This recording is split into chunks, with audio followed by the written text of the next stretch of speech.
Hello everyone, welcome from my garage. দুদিন আগে আমি একটা শর্ট ভিডিও দিয়েছিলাম, তাতে আমি বলেছিলাম যে আমার এক্সপালস 210-এ পেছনের যে ডিস্ক ব্রেকটা সেটা কাজ করছে না।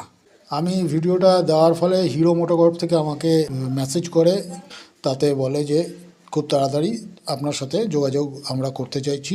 ওরা ফোন করেছিল এবং আমি সার্ভিস সেন্টারে আজকে গেছিলাম, গিয়ে আজকে আমার এই প্রবলেমটা সলভ করে নিয়ে এলাম।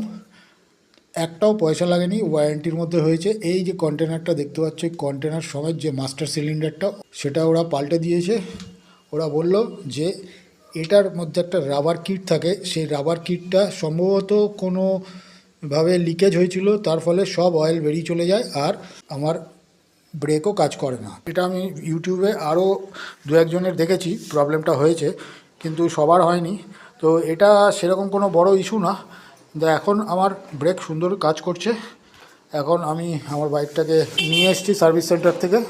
তো দেখতে পাচ্ছ কীরকম শাইন করছে গাড়িটা। আর এদিকে আমার কারিজমা এক্সমার দাঁড়িয়ে আছে।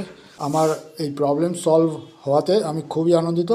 তো তোমাদের আপডেটটা দিয়ে দিলাম। এখন আমার বাইক একদম ওকে, একটা পয়সাও আমার লাগেনি, যেহেতু এটা ওয়ারেন্টির মধ্যে রয়েছে। ভিডিওটা ভালো লাগলে একটা লাইক করে দিও, আর সমস্ত এক্সপালস ওনারদের কাছে এই ভিডিওটা শেয়ার করে দাও। আর নতুন যারা এক্সপালস নিতে চায় তারা নির্দ্বিধায় নিতে পারে, কারণ এটা কোনো প্রবলেমই নয়। বাইক খুবই ভালো, খুব ভালো পারফর্ম করছে বাইক। আগামী দিনগুলোতে আমি এটা নিয়ে লং রাইডে যাব। তো আজকের ভিডিওটা এই পর্যন্তই, ভিডিওটা শেষ করছি। দেখা হচ্ছে এর পরের ভিডিওতে। Good bye.